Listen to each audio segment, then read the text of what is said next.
안녕하세요. 더 나은 삶입니다. 최근 몇 년간 우리의 삶을 가장 크게 변화시킨 것은 거대 IT 기업들이라고 해도 과언이 아닙니다. 그들은 인터넷 및 모바일 생태계를 구축했고 그 결과 막대한 수익을 벌어들이고 있습니다. 미국의 페이스북, 아마존, 애플, 넷플릭스, 구글이 대표적인 예이죠.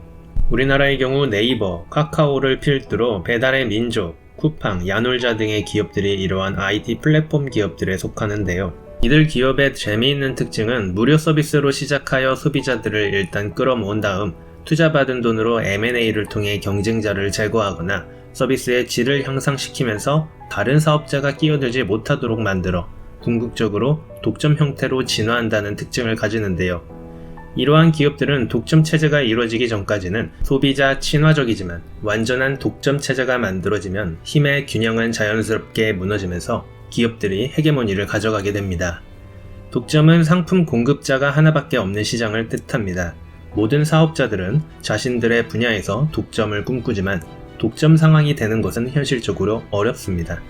그래서 주로 국가가 허가한 사업에만 독점이 존재합니다. 전기를 다루는 한국전력이 대표적인 예이죠. 하지만 인터넷 세상에서는 사람이 많이 몰리는 서비스만 살아남는 특성을 가지며 독점 기업들이 속출하게 됩니다. 소비자들은 새로운 서비스를 한번 가입하면 계속 그 서비스를 이용합니다. 다른 사업자라고 해도 서비스의 질은 거기서 거기입니다. 시장을 선점한 사업자들은 서비스를 강화하고 가격을 낮춰서 다른 경쟁자들을 다 죽게 만들면 독점 체제가 완성됩니다.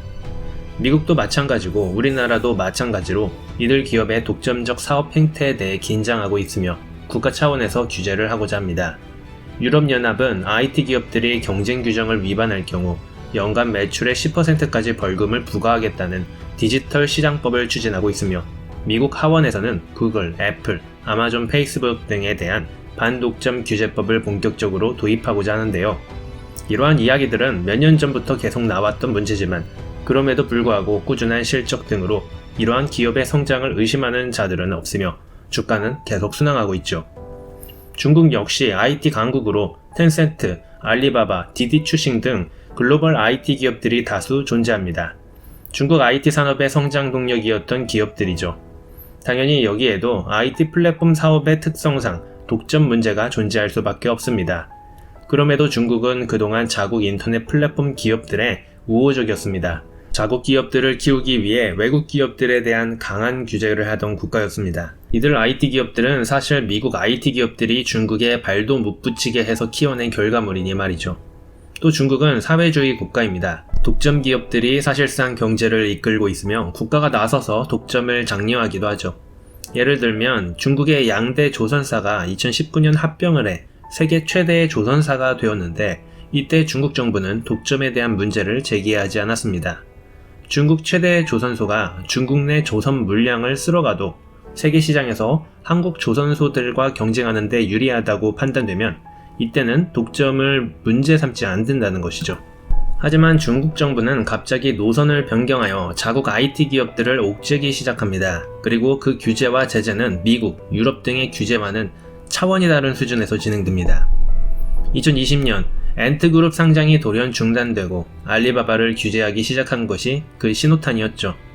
이미 상장 허가를 받고 공모주 청약까지 마친 엔트그룹은 돌연 상장이 중단되었고 알리바바에는 3조 원의 반독점 관련 벌금이 부과됩니다.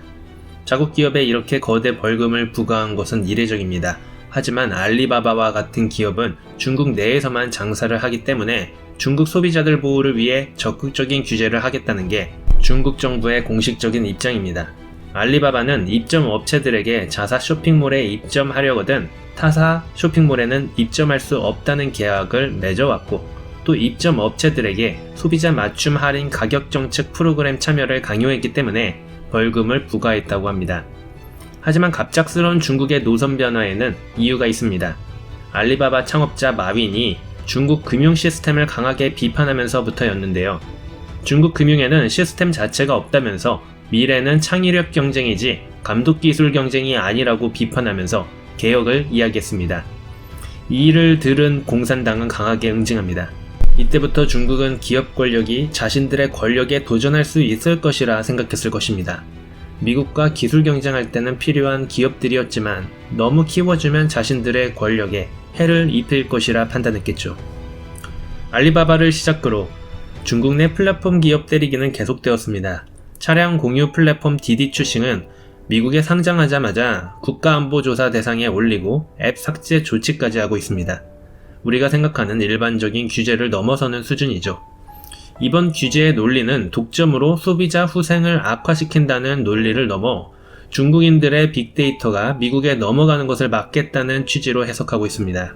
그리고 2021년 7월 중국과 홍콩 증시가 갑자기 크게 폭락했는데요. 폭락한 원인에는 중국 교육 관련 기업들에 대한 규제 때문이었습니다. 중국 당국이 사교육 시장에 칼을 대기 시작하였기 때문이었죠.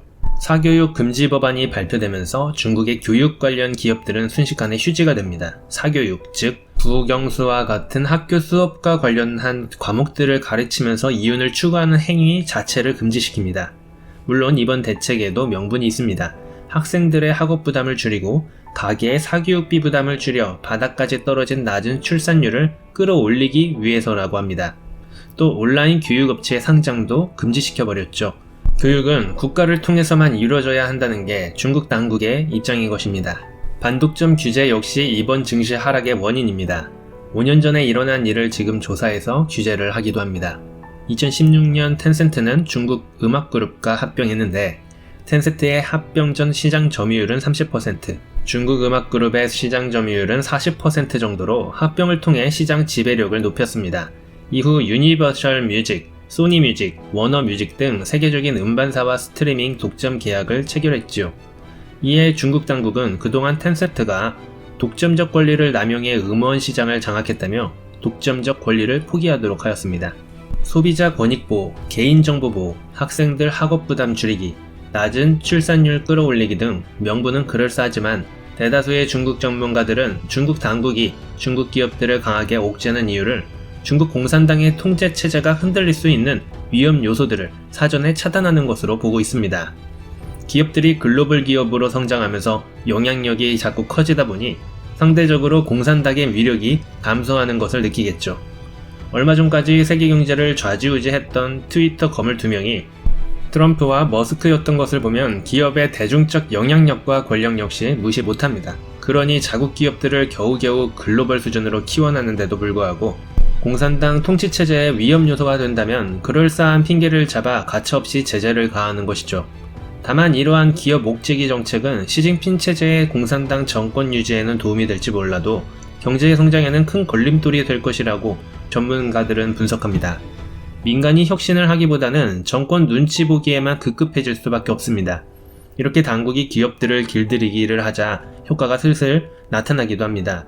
폭우가 쏟아지자 알리바바, 텐센트, 디디 추싱 등 중국 빅테크 기업들은 기부 발표에 열을 올렸으며 채용 시즌이 되자 알리바바는 그동안에 뽑지도 않았던 인문계 졸업자들을 위한 자리를 크게 늘렸다고 합니다. 기업이 원하는 길이 아닌 눈치 보기에 급급해지는 것이죠.